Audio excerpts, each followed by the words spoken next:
അപ്പോൾ 1.5 മാസത്തിന് ശേഷം ഞാൻ ദേ ഏട്ടൻ്റെ വീട്ടിലോട്ട് ചെമ്മശ്ശേരിയിലോട്ട് തിരിച്ചു പോവുകയാണ്. അപ്പോൾ പ്രാവശ്യനെ കൊണ്ടാക്കാനായിട്ട് ഇവരെല്ലാവരും ഉണ്ട്. ഞങ്ങളെല്ലാം ചേച്ചീൻ്റെ ഹസ്ബൻഡ് വരാൻ വേണ്ടി കാത്തിരിക്കുകയായിരുന്നു. വലിച്ചനോട് ഞാൻ ഇന്നലെ തന്നെ പറഞ്ഞിട്ടുണ്ടായിരുന്നു 10 മണി ഞാൻ വീട്ടിലേക്ക് പോകട്ടോ എന്നൊക്കെ.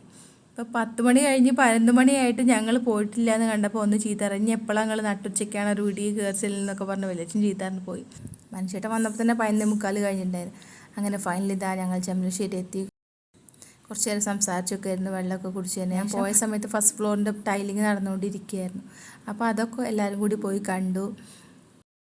പോയപ്പോൾ വലിയച്ഛൻ്റെ മാവിൽ ഞങ്ങളുടെ മാവിലൊക്കെ നല്ല മാങ്ങ ഉണ്ടായിരുന്നു. ഇപ്പോൾ ഇതാ ഏകദേശം കഴിഞ്ഞു തുടങ്ങിയിട്ടുണ്ട്. അവിടെ 1-2 മാത്രമേ ബാക്കിയുള്ളൂ. അങ്ങനെ കുറച്ച് നേരം കഴിഞ്ഞ് ഞങ്ങളെല്ലാവരും കൂടി ഇതാ ഫുഡൊക്കെ കഴിച്ചുകൊണ്ടിരിക്കുകയാണ്. ഇച്ചുവിൻ്റെ ഫേവറേറ്റ് മന്തിയും അമ്മേൻ്റെ നാടൻ ചോറും കറികളൊക്കെ ഉണ്ടായിരുന്നു. അതിനുശേഷം ഇവിടത്തേക്ക് വിശേഷങ്ങൾ അങ്ങോട്ടും ഇങ്ങോട്ടൊക്കെ പറഞ്ഞ് അങ്ങനെ കുറച്ച് സമയം കഴിഞ്ഞപ്പോൾ അവരെല്ലാവരും പോയി. ഇപ്പോൾ അച്ഛനും അച്ഛമ്മയും കൂടി കുട്ടികളൊപ്പം കളിച്ചുകൊണ്ടിരിക്കുകയാണ്.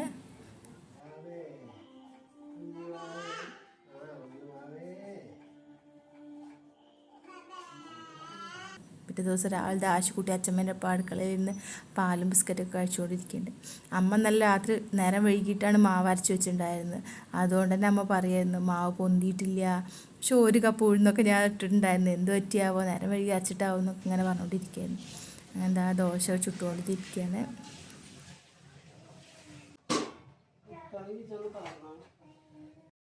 ഒരടുപ്പത്ത് ദോശ ചൂടായിട്ട് ഓരോന്ന് ചുട്ടെടുത്തുകൊണ്ടിരിക്കുന്നുണ്ട്. മറ്റേ അടുപ്പത്ത് സാമ്പാർ തളിച്ചുകൊണ്ടിരിക്കുന്നുണ്ട്.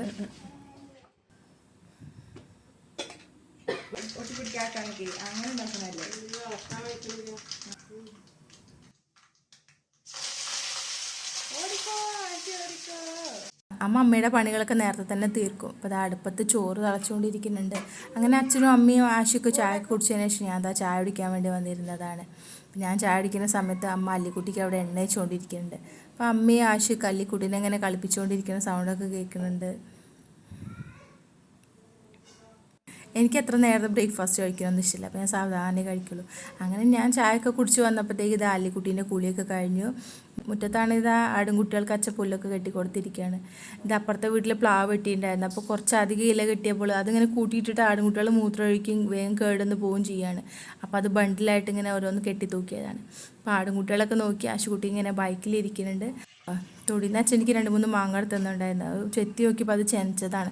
നല്ല പുളിയാണ്, കഴിക്കാൻ തോന്നുന്നുണ്ടായിരുന്നില്ല. അപ്പോൾ അമ്മ പറഞ്ഞു കഴിക്കണില്ലെങ്കിൽ ഉച്ചയ്ക്കുമൊക്കെ ഏതായാലും രാവിലത്തെ സാമ്പാർ കുറച്ച് ബാക്കിയുണ്ടായിരുന്നു, നമുക്ക് ചക്കക്കുരു മാങ്ങാപ്പുളി വേണമെങ്കിൽ ഉണ്ടാക്കാമെന്ന് പറഞ്ഞു. അപ്പോൾ ഞാൻ പറഞ്ഞു ഞങ്ങളവിടെ ഇങ്ങനെ ഉണ്ടാക്കില്ല എന്ന് പറഞ്ഞപ്പോൾ അമ്മ റെസിപ്പിക്ക് പറഞ്ഞു തന്നു കേട്ടോ. സിമ്പിൾ റെസിപ്പിയാണ്.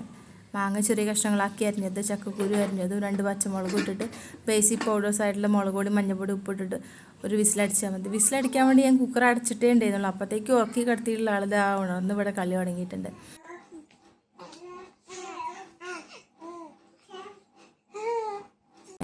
പിന്നെ ഞാൻ അലീനെ വേഗം അമ്മേനെ ഏൽപ്പിച്ചിട്ട് കറി വറവിടാൻ വേണ്ടിയിട്ട് പോകുന്നതാണ്.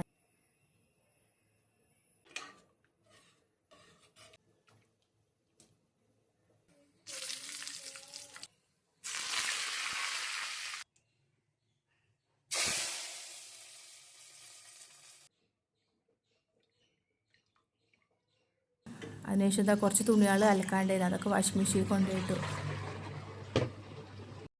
മുറ്റത്താണെങ്കിൽ അച്ഛൻ ആടുംകുട്ടികൾക്ക് കൂട്ട് കയറിയിട്ട് അടുത്ത പണി തുടങ്ങിയിട്ടുണ്ട്. അപ്പോൾ മഴയും വെയിലും മാറി മാറി വരികയായതുകൊണ്ടേ കുറച്ച് മുന്നേ കുറച്ചധികം പ്ലാവില കിട്ടിയിട്ടുണ്ടായിരുന്നു. അപ്പോൾ അതിങ്ങനെ ഉണക്കി വെച്ചിട്ടുണ്ട്, മഴക്കാലത്തൊക്കെ കൊടുക്കാമല്ലോ എന്ന് പറഞ്ഞിട്ട്. അപ്പോൾ അതിലൊക്കെ പൂപ്പൽ വരേണ്ടതുണ്ടാവിട്ട്. അപ്പോൾ അതൊക്കെ ഒന്നും കൂടി വെയിൽ കാണിക്കാൻ വേണ്ടിയിട്ട് പുറത്ത് ഷീറ്റിൽ വിരിച്ചിട്ടതാണ്. ആശി അതൊക്കെ ഷീറ്റിൽ നിന്ന് വലിച്ചിട്ട് പുറത്തോട്ട് എടുത്ത് എറിയുണ്ടായിരുന്നു. അപ്പോൾ ഞാൻ മെല്ലെ അവളെ അവിടെ നിന്ന് എണീപ്പിച്ചാണ്ട് റോഡിൽ കൂടെ 2 നടത്തൊക്കെ നടന്നതിന് ശേഷം വീടിൻ്റെ ഉള്ളിലേക്ക് മെല്ലെ കൂട്ടിക്കൊണ്ടുപോയി. ഇല്ലെങ്കിൽ അവിടെ ഗാനമേള ഉറപ്പാണ്. വീടിൻ്റെ ഉള്ളിലാണെങ്കിൽ ഇത് അല്ലിക്കുട്ടി അച്ഛമ്മേൻ്റെ ഒപ്പം കളിച്ചുകൊണ്ടിരിക്കുന്നുണ്ട്.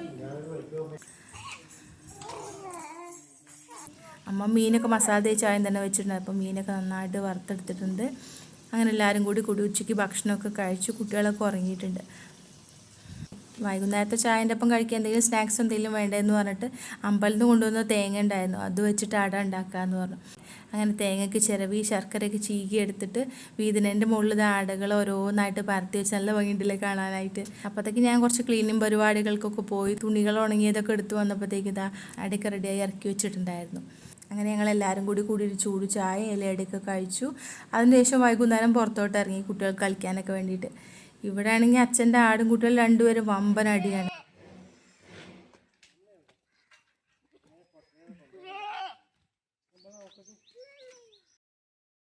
അപ്പം അച്ഛൻ പറഞ്ഞ രണ്ടാൾ രണ്ട് സ്ഥലത്ത് പോയി കെട്ടട്ടെ എന്ന് പറഞ്ഞു. പിന്നെ ആ കുട്ടികളെല്ലാവരും കുറച്ച് നേരം പുറത്തൊക്കെ ഇരുന്ന് കളിച്ചു. വിളക്കത്തിക്കലും പരിപാടിയൊക്കെ കഴിഞ്ഞു. അമ്മയ്ക്ക് കുറച്ച് മുരിങ്ങേൻ്റെ ഇല കിട്ടിയിട്ടുണ്ടായിരുന്നു. അമ്മ ആ സീരിയലും കണ്ട് മുരിങ്ങേൻ്റെ ഇല നന്നാക്കിക്കൊണ്ടിരിക്കുകയാണ്.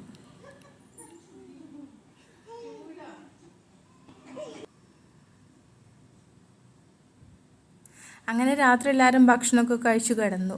ആശയ്ക്ക് പിന്നെ ഒരു താരാട്ട് പാടിട്ട് കൊടുത്തുകൊണ്ട് അവൾ വേഗം ഉറങ്ങും കേട്ടോ. അല്ലിക്കുട്ടിയുടെ കാര്യം പിന്നെ പറയേണ്ട ആവശ്യമില്ലല്ലോ, രാത്രി ഉറക്കേയില്ല. അപ്പം ആശീൻ്റെ താരാട്ട് പാട്ടിൻ്റെ താളത്തിനൊത്ത് ഞാൻ വെറുതെ ഇങ്ങനെ കൈ കൊണ്ട് ഓരോന്നും കാട്ടിക്കൊണ്ടിരിക്കുകയാണ്. ഞങ്ങളുടെ ഇന്നത്തെ വിശേഷങ്ങൾ നിങ്ങൾക്ക് എല്ലാവർക്കും ഇഷ്ടപ്പെട്ടിട്ടുണ്ടെങ്കിൽ do like, share and subscribe to my channel. Thank you for watching.